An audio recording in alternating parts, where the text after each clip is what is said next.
Hello and welcome back to my channel. Today I want to talk about limiting beliefs. What are they? Why do we have them? And how we can rid ourselves of them once and for all. So what are limiting beliefs? Limiting beliefs are thoughts and opinions that one believes to be the absolute truth. They tend to have a negative impact on one's life by stopping them from moving forward and growing on a personal and professional level. Let me tell you a little story. Last year, as I was contemplating what I wanted to do with my career, with my life, I had to take a moment and sort of catalog what my feelings, my reservations, my insecurities, my fears, what they were. I had watched this YouTuber, I will link her channel below. It's Jenny, and her channel is Where I Live. And she mentioned this concept that she discussed with her psychiatrist or her therapist. And she said, that she had these limiting beliefs.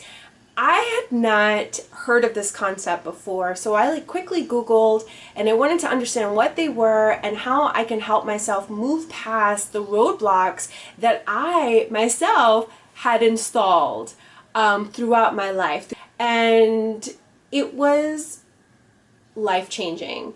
So the first thing I had to do was pick a topic. The first thing I thought about was money, right? I'm not going to have enough money. There isn't enough money. I will run out of money and I will become homeless and I will lose everything that I've built I've taken so long to build. That I picked my topic.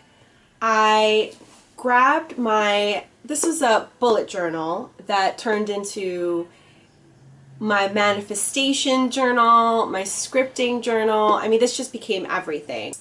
So now that I had a topic, which was, I want to clear limiting beliefs around money.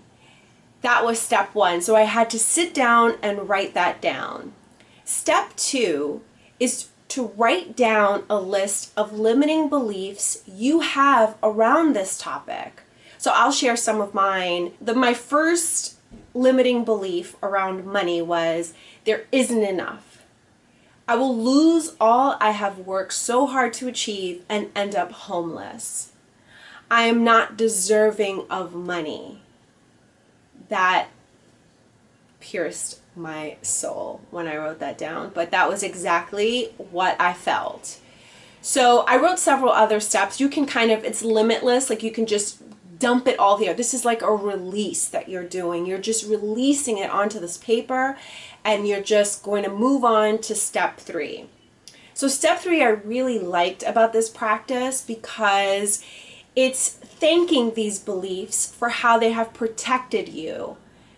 So oftentimes these limiting beliefs have served us in one way or another at some point in our life.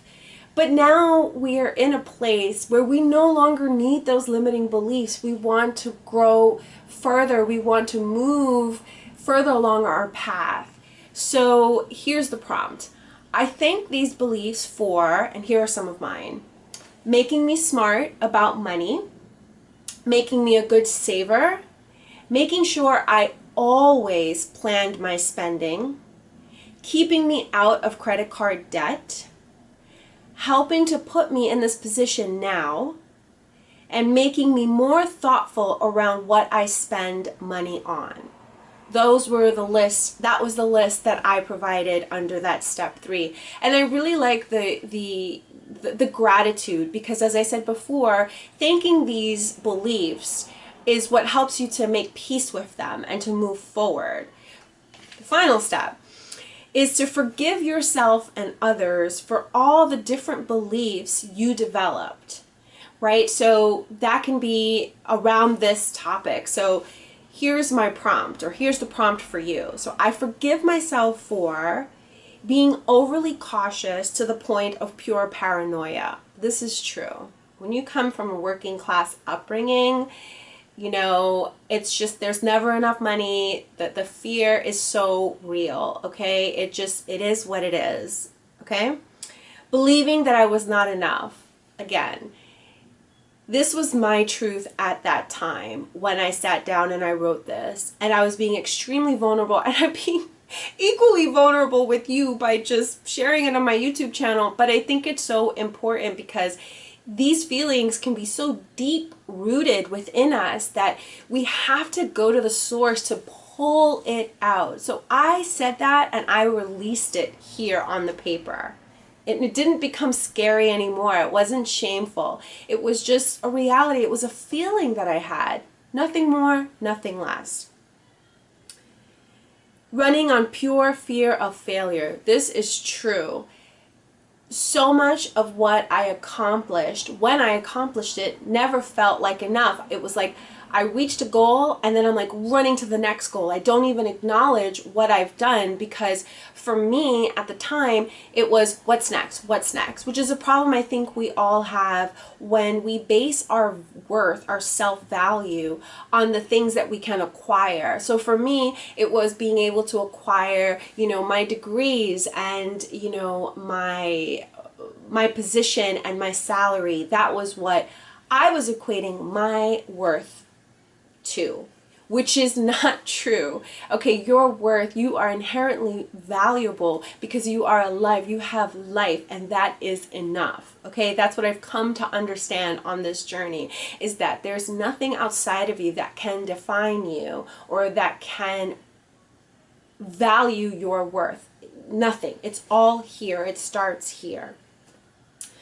The last one is not allowing myself to thoroughly enjoy the space of financial stability I have occupied for the last 3 to 4 years.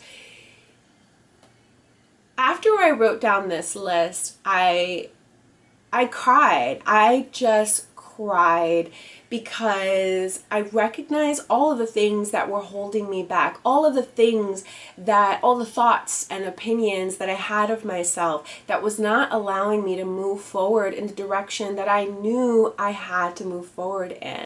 Since going through this exercise, I have done other topics when I feel that there's something that's holding me back, that is not allowing me to move forward.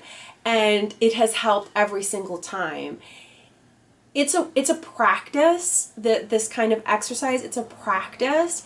But once you start that practice, you become better. And I promise you that these beliefs that you have held on to for so long, that has kept you back from everything that you wanted to achieve, will be gone.